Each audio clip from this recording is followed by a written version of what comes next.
Boa tarde a todos.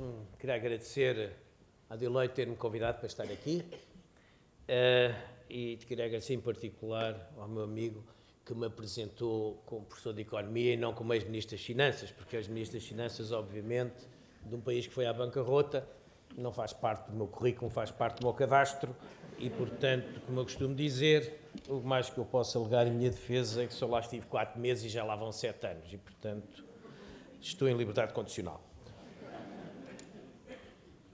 Ora bem, como também já foi referido, eu não vou falar, discutir-se para o ano vai ser menos de 2%, o crescimento do PIB ou menos 1%. Isso é visto todos os dias. Eu vou procurar a floresta, ver um pouco da floresta. Todos nós todos os dias vivemos nos jornais económicos e não só as árvores, mas também convém ver um bocadinho a floresta. Tentar perceber, pelo menos é a minha interpretação, do racional do que está a passar ao nível europeu e do que está a passar em Portugal. Portanto, iria começar por ver um pouco a parte europeia, o ambiente europeu, a situação inicial, não vamos para as calendas negras, estamos a falar das instituições que existiam quando foi criado o euro, os problemas que essas instituições tiveram que enfrentar e para as quais elas não estavam preparadas, e depois como é que estamos a alterar essas condições institucionais para podermos ter instituições europeias que possam fazer face aos bloqueios institucionais que estão a enfrentar.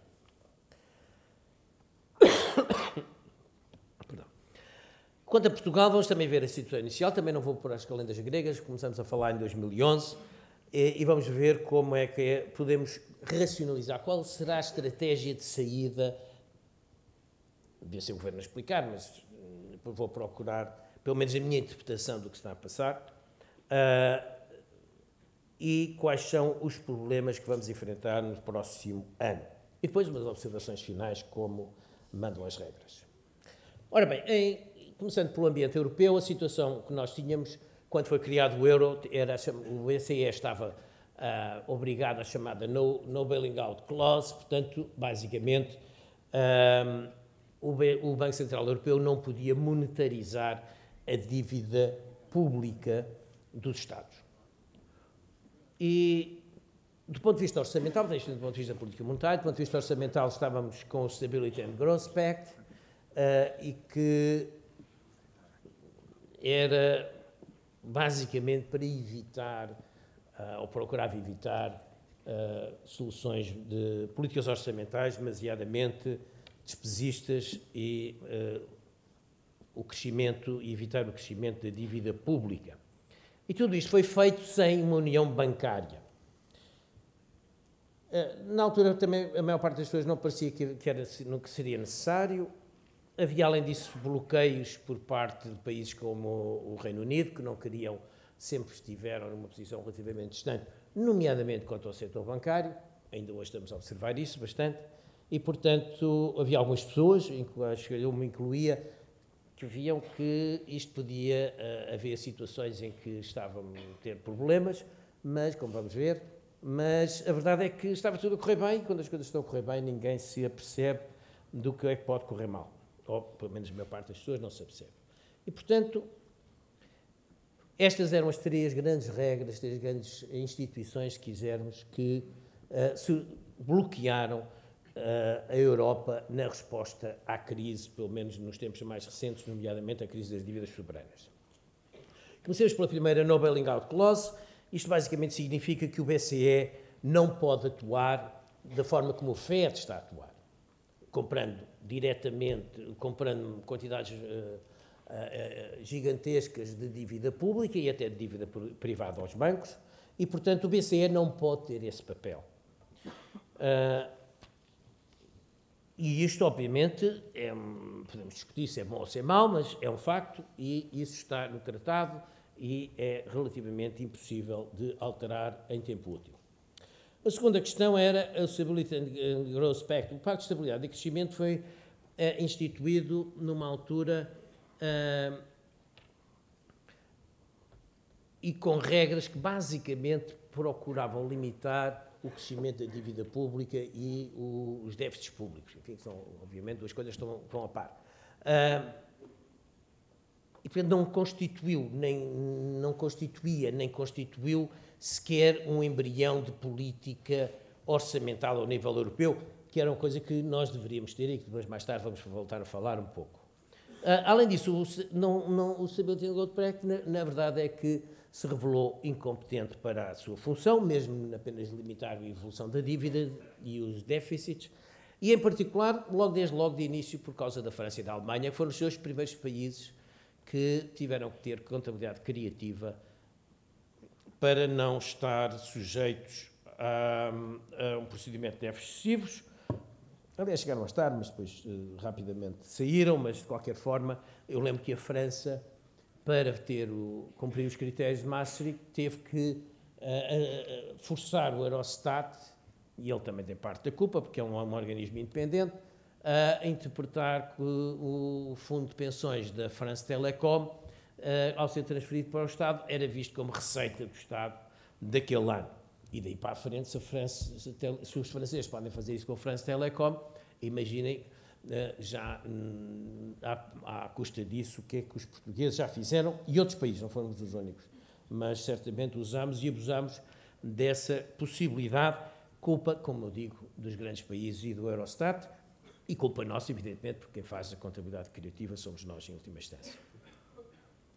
Além disso, não tínhamos união bancária. Aqui gostaria de demorar um bocadinho mais tempo. Em 99,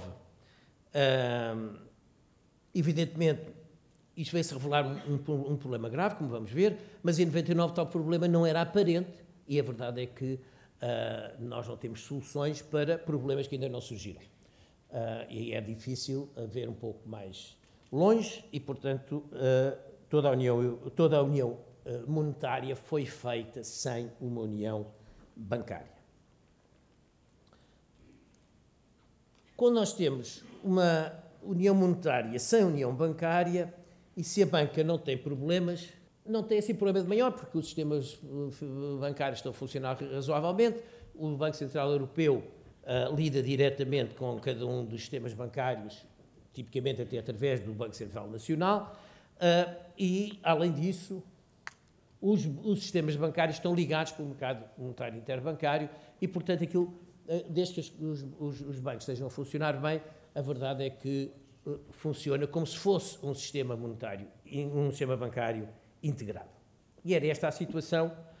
Agora, o que aconteceu é que o rating da República, das várias repúblicas, começar pela nossa, ou também com a nossa, começou a cair precipitosamente a partir de 2007, antes disso já tinha caído qualquer coisa, mas a partir de 2008, 2009 e em 2010 pior ainda, e simultaneamente as agências de rating ligam o rating dos bancos ao rating da República. E a explicação é relativamente simples, porque se houver um problema com um banco português, tem que ser o Estado português a lançar-lhe a mão. E, portanto, o rating do banco depende da capacidade do Estado português salvar o banco. Ora bem, se o Estado português tem problemas de financiamento, problemas de endividamento, significa que a capacidade do Estado português de salvar um banco é também mais reduzida. E, portanto, o risco dos bancos está muito ligado ao risco da própria banca. E, portanto, no caso português, foi diferente no caso irlandês e também no caso, já para não falar no caso grego, e também foi diferente no caso espanhol, mas no caso português, basicamente o que nós tivemos foi o rating da República e horas depois o rating da banca caía. Em Portugal, o ponto de não retorno, ou confirmação do ponto de não retorno, é exatamente abril de 2010, quando a Standard & Poor's baixa o rating de Portugal em 2 níveis. Eu, nessa altura, estava a contar há pouco a história, nessa altura perguntaram-me, então agora digam lá como é que fazemos. E eu disse, bom, a partir de agora está tudo caldo entornado, o leite derramado, não há assim grande coisa que a gente... podemos rezar. E depois houve um jornalista alemão que pegou na história e pô-lo no Frankfurter Allgemeine e na primeira página dizia que o ex-ministro dizia que daí para a frente dos portugueses tinham era que rezar. Não rezaram muito porque as coisas correram mal. E, portanto, se recordam, em meados de abril, quando foi a queda do rating da República de 2 níveis, que foi assim uma coisa nunca vista, horas depois, 2 horas depois, o rating dos bancos era todo eles ajustado em 2 a 3 níveis para baixo. E passámos a ter um sistema bancário com problemas. E quando temos um sistema bancário com problemas, significa, portanto, nós teríamos aqui o país B, o país A são os outros países, nomeadamente a Alemanha, a França. A ligação entre o BCE, a política monetária, e o sistema bancário, que intermedia a chegar à economia, portanto, a política monetária corre normalmente no país A, mas no país B começa a ter problemas, desde logo porque o sistema bancário do país B, neste caso de Portugal, fica isolado dos outros países. Ou seja, nunca mais os bancos portugueses tiveram acesso ao mercado monetário interbancário. O mercado monetário teriam alguma coisa, mas deixaram de ter a possibilidade de pedir empréstimos a médio prazo no sistema financeiro europeu e, portanto, passaram, por isso simplesmente, a ser um sistema, digamos, relativamente isolado do resto do sistema bancário europeu. E, obviamente, nessa altura, a política monetária, embora a política monetária seja igual, do ponto de vista do BCE, para todos os países, o facto de o sistema bancário português estar com dificuldades significa que o crédito também para chegar à economia também é, ou seja, a política monetária expansionista por parte do Banco Central Europeu não chega à economia portuguesa. O que significa que esta ligação entre o rating da República e o rating dos bancos, que é verdade para todos os outros países, mas certamente no nosso caso pelos problemas particulares, significa que a política monetária tem problemas. E isto liga-se... O que é que o BCE pode fazer nessas circunstâncias? Ora bem, no curto prazo, o BCE pode ter uma atuação direta nos mercados em nome da eficiência da política monetária, porque ele não pode violar a cláusula de no bailing out. E, portanto, não é para salvar o país, não é para salvar o governo, a dívida pública do país, é apenas para tornar a política monetária eficiente, dado que a política monetária, como eu estava a dizer, não está a chegar à economia portuguesa, por problemas que têm a ver com a ligação entre a política monetária e o sistema bancário. Pode tornar, e já o fez, quanto a esta intervenção direta, a ação direta nos mercados, está prevista, já houve alguma coisa que foi feita no passado, não espero que venha a ser feita mais alguma coisa no próximo futuro. Alguma coisa que já foi feita foi os colaterais, portanto, os colaterais que os bancos utilizam para ter acesso à liquidez primária do Banco Central Europeu foi muito flexibilizado para níveis que eu nunca imaginaria, nos tempos em que por lá andei, e, portanto, neste momento, de facto, os bancos passaram a ter maior acesso à liquidez, à liquidez primária decidida pelo Banco Central Europeu, mas continuam isolados na sua ligação com o resto do sistema bancário europeu.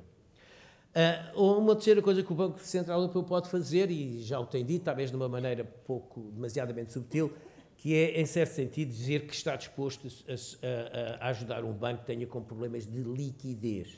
Portanto, se houver um bank run, uma corrida aos depósitos num determinado banco, o Banco Central Europeu já disse que dará a liquidez necessária. Não o disse de uma forma tão viva quanto eu estou aqui a dizer, mas eu interpretei como sendo quase uma garantia de depósitos. Ou seja, as pessoas escusam de ter essa preocupação, porque o Banco Central está disposto a intervir se for necessário. Agora, isto é um curto prazo. No médio prazo, nós temos que iniciar, de facto, a União Bancária, e a princípio ela está prevista desenvolver-se durante o ano 2013, e significa uma supervisão bancária ao nível europeu, ou pelo menos da zona euro. Tem que prever, de alguma forma, há um fundo ou outras formas quaisquer que sejam de capitalização de bancos que possam ter problemas, e isto também ao nível europeu. Tem que ter, um dos problemas mais graves também é o Fundo de Garantia de Depósitos, que é evidentemente um problema também grave, porque nenhum país quer pagar os depósitos de um banco que tenha problemas no país ao lado. Mas estes três elementos da União Bancária permitem fazer o de-link, a separação entre o rating da República e o rating dos bancos. Porque a partir desse momento os bancos passam a ter uma característica nitidamente europeia e não estar ligados ou não estar ligados necessariamente ao rating da República, do Banco Nacional, em que eles têm a maior parte da sua atividade. Quanto à política orçamental, que era o terceiro elemento que nós tínhamos, o Stability and Growth Pact, algumas coisas têm sido feitas, mas devo dizer que aqui assim, eu julgo que temos o chamado pacote, o Six-Pack, que melhora a prevenção, a correção preventiva, o sancionamento mais expedito dos países. Temos um outro documento que ainda não sei muito bem o que é que será, que é um Macroeconomic Imbalance Procedure, que basicamente quer dizer assim, nós também temos que olhar, não é só para o que está a acontecer com o orçamento, mas também temos que olhar para alguns desequilíbrios fundamentais da economia. Eu acho isto um bocadinho perigoso, vamos lá ver o que é que sai. E depois temos o chamado Fiscal Compact, que é um novo pacto que vai entrar em funcionamento no dia 1 de janeiro. O nosso problema é que continuamos sem ter, e daí eu ter dito que estamos nesta área, talvez a área em que estamos mais atrasados, eu penso que continuamos a estar muito longe de ter uma política orçamental ao nível europeu. É evidente que aqui há muita discussão quando se fala disto, diz sempre assim, o orçamento de Bruxelas devia ser 3, 4, 5% do PIB e é só 1%, e eu não acho. Há maneiras de fazer isso, depois podemos falar sobre isso. Tive a oportunidade, aliás, de apresentar isso uma vez que me convidaram para falar numa comissão do Parlamento Europeu. Há maneiras de, não aumentando o orçamento de Bruxelas, termos, apesar de tudo, uma política orçamental europeia. Portanto, sobre a Europa, eu gostaria de chamar apenas a atenção que a situação europeia está a evoluir, e evoluir muito rapidamente, e isso é já para 2013. Muitas destas coisas começam a entrar em funcionamento em franco desenvolvimento em 2013, 2014. E, em geral, estes desenvolvimentos são, na medida em que enquadram muitos dos riscos ao nível europeu, dos países nacionais, significam para Portugal boas notícias. Significa uma garantia de maior estabilidade, significa mais apoio e maior segurança ao nível europeu e significa também, em última instância, também mais liquidez para a economia. Portanto, este é o chapéu europeu. Quanto às consequências para Portugal. Ora bem, antes de mais, eu gostaria de chamar a atenção que Portugal foi à bancarrota, quer dizer, em termos simples, só não cessou pagamentos porque 15 dias antes alguém nos deu a mão. Estávamos a 15 dias de cessar pagamentos, sem dúvida nenhuma. E esta crise não tem nada a ver, ou tem muitíssimo pouco a ver com a crise de 83 e 85. A crise de 83 e 85 era o reequilíbrio das contas externas. Ora, já está o reequilíbrio das contas externas, já ao final deste ano está praticamente no equilíbrio.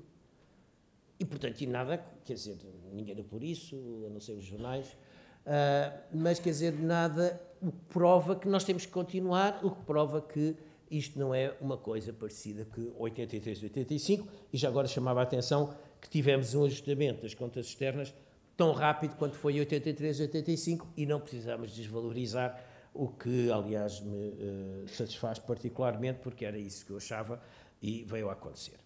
Portanto, esta crise, nada, paralelos com 83 e 85 são muito difíceis de fazer e, em princípio, a natureza do problema é completamente diferente.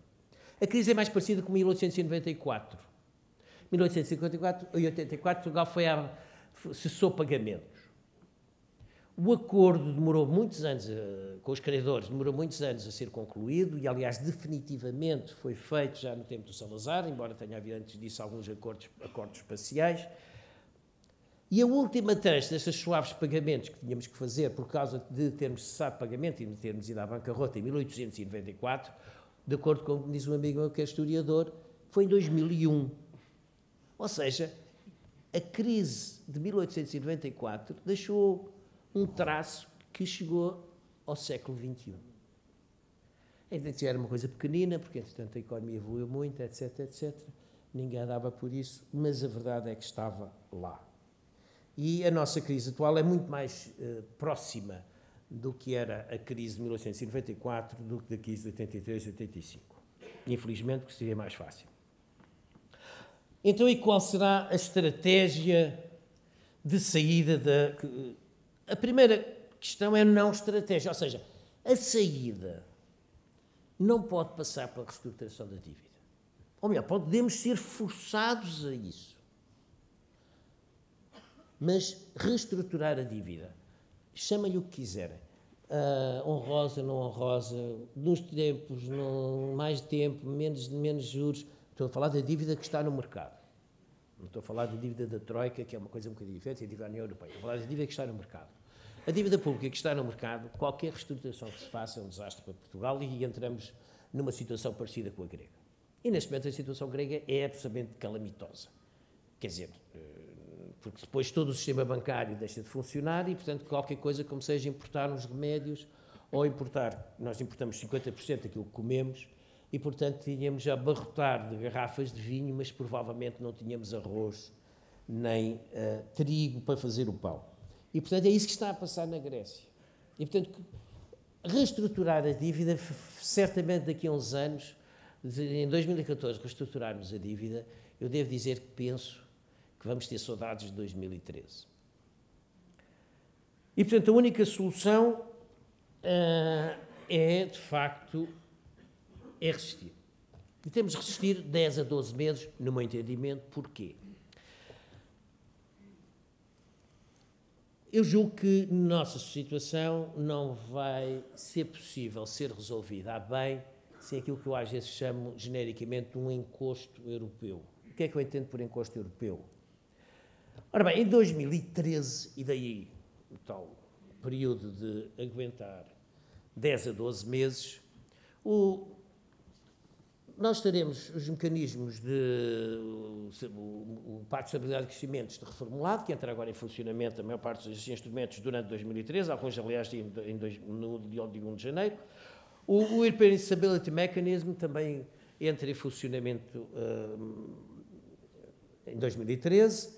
A Alemanha tem eleições em setembro de 2013, o que permite, digamos, que a Europa possa ter soluções menos ortodoxas.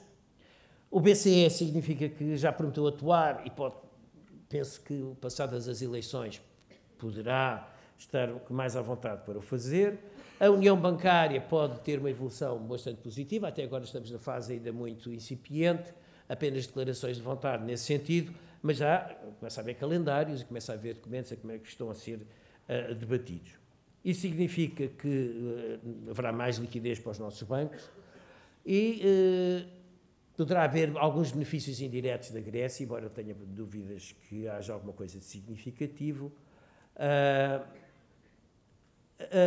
A própria União Europeia, que neste momento está a atravessar uma recessão, uma pequena recessão, a zona euro basicamente, em 2012, também provavelmente estará a sair dessa recessão, já estará com um crescimento positivo, e há um outro aspecto, é que os mercados financeiros tendem a antecipar o que vai acontecer.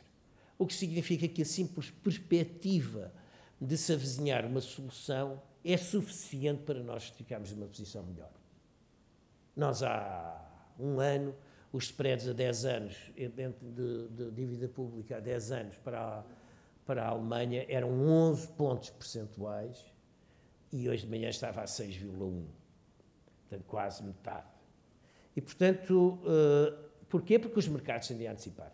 Os nossos credores vão lendo o que está a passar e, obviamente, há dinheiro a ganhar e, portanto, tal como há dinheiro a ganhar quando um país está a se afundar, também há dinheiro a ganhar quando o país está a sair da crise. E, portanto, pode haver aquilo que se chama convergence plays. E, por tudo isto, eu penso que esta é a única saída, não caímos na situação dramática que os gregos estão a atravessar e que, portanto, que apesar de tudo, vale a pena aguentar.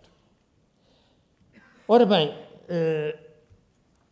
isso vale a pena aguentar? Será que esta é a estratégia do Governo? Não faço ideia, julgo que ninguém sabe muito bem qual é a estratégia do Governo, admito que ele saiba, e espero que sim, mas a verdade é que esta é a minha racionalização da estratégia do Governo e espero que seja, assumindo que a resposta está correta, que a minha interpretação está correta. A segunda pergunta que se põe, e agora o Governo está isento de críticas?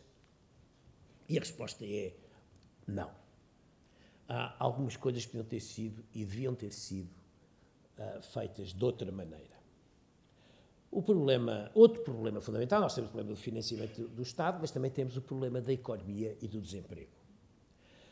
E como é que podemos promover a economia, o desenvolvimento económico e o emprego? Só há uma coisa, é investimento internacional. Eu não ponho ali investimento direto estrangeiro, porque também há muitas empresas portuguesas que têm capacidade para investir internacionalmente. Portanto, eu ponho investimento internacional, é investimento que tem capacidade de se localizar aqui, em Espanha, em França ou noutro sítio qualquer, na Polónia, nomeadamente.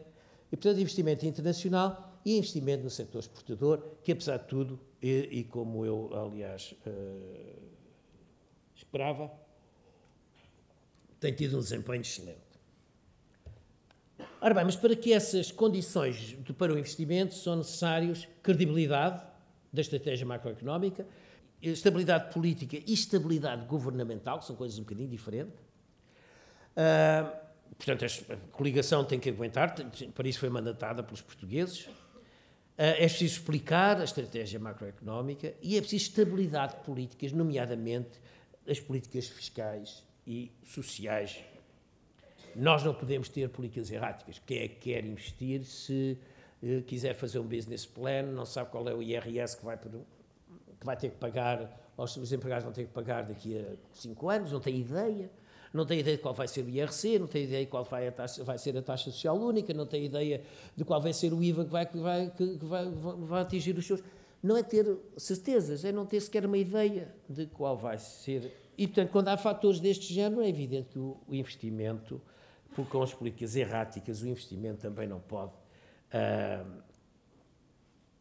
pode surgir. Penso que o pior foi dos exemplos desta política errática. E há montes de exemplos. Eu tinha aqui 14, mas não vou, já estou a perder muito tempo. Mas 2 ou 3. Caixa Geral de Depósitos, privatiza-se ou não se privatiza? Como é que se pode gerir uma empresa que, a partir de determinado, se virem aqui à volta, ainda há aí bandeiras sobre a privatização? Como é que se pode gerir uma empresa deste tamanho e com esta importância e com esta relevância, se as pessoas não sabem se no dia seguinte vão ser privatizados ou não? Lança-se uma ideia, mas depois nada acontece. Banco de Fomento, porquê o Banco de Fomento? Porquê seguir o exemplo alemão? Alguém que perceba de banca quer seguir o exemplo alemão no sistema bancário? Toda a gente sabe que não pode nem deve. Querem aumentar a liquidez da economia? Então paguem a tempo e horas. Há mais. Taxa social única foi... Enfim, ainda agora foi lançada a discussão de que o ensino secundário obrigatório passava a pagar propinas. Não foi dita a palavra propinas, mas está lá dito que todos nós ouvimos. Afinal, já não é para introduzir. Quer dizer, esta ideia de que uma coisa é dita e depois é desdita no dia seguinte dá uma ideia de um governo que não sabe para onde vai, e isso é muito grave para o investidor. Há bem pouco tempo tivemos a história era preciso diminuir o subsídio de desemprego e o rendimento mínimo garantido, ou o rendimento mínimo de inserção. 48 horas depois, afinal, já não era tão importante assim. Isto introduz fatores de perturbação e de stress a todos nós, que não só baixam o nosso bem-estar, como baixam também o nosso desempenho económico, o RTP. Hoje estamos a falar da refundação do Estado, mas começou há 3 semanas por se falar na refundação do memorando de entendimento. Depois passou para a refundação do Estado Social e agora estamos na refundação do Estado. Eu temo que acabemos na refundação da nacionalidade. Não é a maneira de gerir as expectativas e de dar confiança aos investidores. As pensões foi o pior dos problemas porque, ao tocar-se em pensões que já estavam concedidas, não estamos a falar de futuras pensões, estamos a falar de pessoas que têm 80, 85 anos e que têm uma pensão, significa que não houve respeito para com compromissos que estavam assumidos pelo Estado e, aliás, um contrato que tinha sido imposto pelo Estado, que obrigou as pessoas a descontarem com determinadas regras de pensionamento. E depois, 10 anos depois de terem a sua pensão, de repente reduzem e alteram-as. E as pensões, do meu ponto de vista, é igual à dívida pública e, portanto, porque é um compromisso do Estado, de um contrato que, aliás, foi imposto. Ora bem, portanto, nós temos o Governo a introduzir mais incerteza, a situação em si, pela sua própria natureza, o futuro é incerto, Mas o governo parece estar incutido a introduzir ainda mais incerteza. Essa incerteza gera stress e gera uma sociedade de medo, em vez de ser uma sociedade de esperança. Os homens da psicologia social distinguem estas duas sociedades. A sociedade de esperança é aquela que acredita que o amanhã é melhor que o hoje e, portanto, está disposta a correr riscos, está disposta a investir, está disposta a apostar no futuro. A sociedade do medo é aquela que nós estamos a viver. Houve um estudo da SEDES que podem consultar no site da SEDES exatamente sobre isso e mostra que os níveis de stress não só, evidentemente, perturbam a vida de cada um de nós, criam infelicidade, mas, além disso, dão comportamentos económicos que são depressivos, ou seja, as pessoas não consomem, as pessoas não investem e as pessoas têm aversão ao risco. E é evidente que, se o governo não se acalmar, os mercados também não se vão acalmar. Então, e como é que nós até agora falámos como é que o governo, criticámos a forma como o governo tem feito e o que é que ele devia estar a fazer. Ora bem, a sua estratégia foi de aumento da receita, impostos ou outras formas foram similares. Apareciam como contabilisticamente como redução da despesa, mas quando deixou de pagar o 13º e 14º mês aos pensionistas, foi basicamente criar um imposto especial para os pensionistas. E houve aqui, portanto, um erro. A primeira delas devia ser uma consolidação orçamental baseada na despesa, isso é trivial, toda a gente concorda, mas há outras coisas também importantes. O orçamento devia ser apenas uma lei de meios, ou seja, todas as alterações em impostos e regras de pensionamento, etc., devem ser aprovadas antes, porque os impostos são para durar vários anos. E o orçamento, pela natureza do orçamento, é uma lei para durar um ano. E se não posso, num orçamento, alterar impostos ou alterar pensões, então significa que o que eu posso contar para o futuro é muito pouco em termos das regras de pensionamento. E isso significa que eu hoje tenho um comportamento que é evidentemente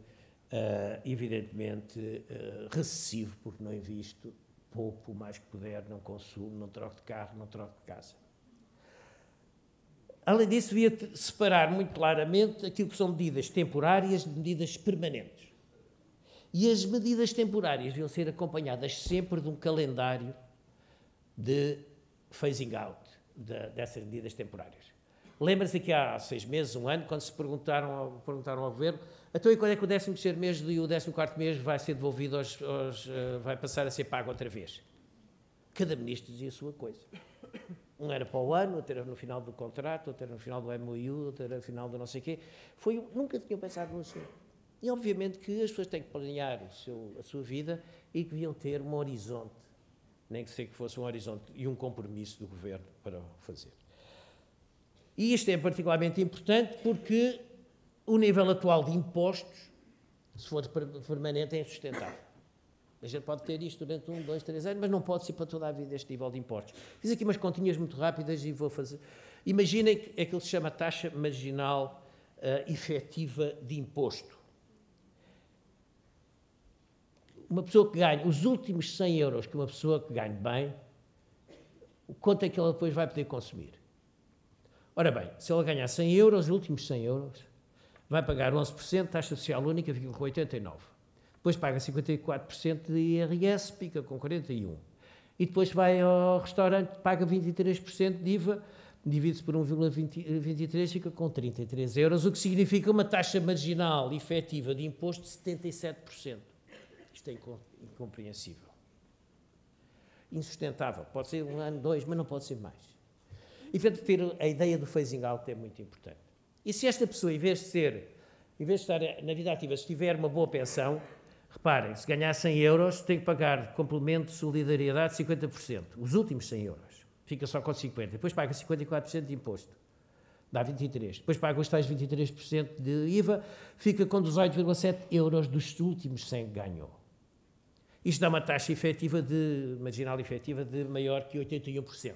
Para já, há esta diferença entre 77 e 81, que obviamente é inconstitucional, porque as pessoas estão em situação, não podem ser discriminadas. Segundo, é, mais uma vez, uma taxa absolutamente brutal. Portanto, este tipo de tributação tem que ser apenas temporária e é bom que a gente saiba, tenha uma ideia de quando aqui algumas destas coisas vão acabar. Além disso, os cortes na função pública, já que agora estamos a falar muito de cortes na despesa, devem ser cortes verticais e não cortes horizontais. Porque eles dizem, toda a gente corta 5%, é uma má maneira de consolidar o orçamento. Porque vai penalizar o infrator, vai beneficiar o infrator. Há administrações que estão bem geridas e quando lhe cortam 5%, de facto, reduzem a sua eficiência. Aquelas que têm as chamadas gorduras, cortam os 5% e eles continuam na mesma. E, portanto, está a beneficiar e está a dizer que para o futuro paga se não gerir bem a sua repartição, ou não gerir bem a sua instituição, ou não gerir bem o seu instituto, ou não gerir bem a sua fundação. Okay? Portanto, devem ser verticais. Deve-se analisar uma determinada função e fechar. Quer dizer, no caso, se for o caso. Além disso, é preciso vir cá abaixo. É preciso fazer uma avaliação de pessoas e de serviços. É preciso avaliar processos e procedimentos. E isso não está cá em cima. Quer dizer, o Ministro não vê nada, o Diretor-Geral também vê muito pouco ou nada. É preciso vir cá abaixo, porque o desperdício está cá em baixo. E tem que ser feito com os próprios trabalhadores que estão cá em baixo. E com auditorias externas, e com benchmarking. E isso demora tempo. Já devia ter sido começado. Se demora tempo, é uma coisa que já devia ter começado. E, aliás, devo dizer que a coisa mais próxima que se fez foi exatamente a das fundações e que foi um mau exemplo de como é que não se deve fazer. Depois, se houver tempo, podemos falar sobre isso. Isto é independente da discussão das funções do Estado. Ou melhor, está relacionado, se eu tiver menos funções, posso fechar mais coisas, os cortes verticais. Mas, quer dizer, posso começar a fazer isso já. Repartições de finanças eu tenho que ter, posso fazer o benchmarking delas, posso começar desde já a começar a perceber quais coisas estão bem geridas e mal geridas. E, portanto, este procedimento não pode ficar, nem deve ficar, nem necessita de ficar à espera de discutir quais são as funções do Estado. E estas avaliações deviam ser práticas permanentes e constantes da administração pública. E não apenas quando é preciso cortar 4 mil milhões. Deixa-me então, já estou a ultrapassar o meu tempo, peço desculpa, mas observações finais. Procurei mostrar que a União Europeia está a mudar rapidamente e que vamos ter um salto importante no próximo ano. É evidente que o salto que eu gostaria de ver era a criação dos Estados Unidos da Europa, mas os Estados Unidos da Europa ainda estão para daqui a mais uns anos. Procurei fazer um pouco qual era o racional da estratégia do Governo, mas não tenho a certeza, esta pelo menos é a minha interpretação, e penso que faz algum sentido a interpretação, mas evidentemente que a prática do Governo tem, apesar de tudo, críticas, porque tem vindo a aumentar o risco, porque não devia ter, em particular, mexido em pensões, porque isso é Estado de Direito, rule of law. Portugal tinha, no comparações internacionais, um rule of law, há instituições que medem isso, um rule of law excelente. Havia muito poucos países com um rule of law melhor que o nosso. Apesar de nós acharmos que o sistema em Portugal não é grande coisa, nós estávamos acima do meio da tabela na União Europeia, o que significa que ao nível mundial estávamos bastante bem. Era bom que não deitassem o bebê com a água do banho. E é preciso atrair investimento e continuar a exportar. Enfim, falámos ainda de como é que o Governo estava a atuar e o que é que deveria fazer. E, basicamente, o que eu gostaria era que o Governo não atuasse como foi o PRECA, que eles têm mais de 58 anos, que é a minha idade, portanto, os velhos, lembrar-se do PRECA em 74, 75. A gente está a viver uma espécie de PRECA ao contrário. Eu não tenho nada com ser ao contrário, tenho muito a ver com ser igual ao PRECA. E não gostaria de terminar sem voltar a lembrar, é que nós fomos à bancarrota, nós só não cessámos pagamentos porque vieram-nos ajudar. E um país que vai à bancarrota é um país que vai demorar anos. Seja este orçamento ou outro melhor do que este, seria sempre muito duro. Muito obrigado a todos.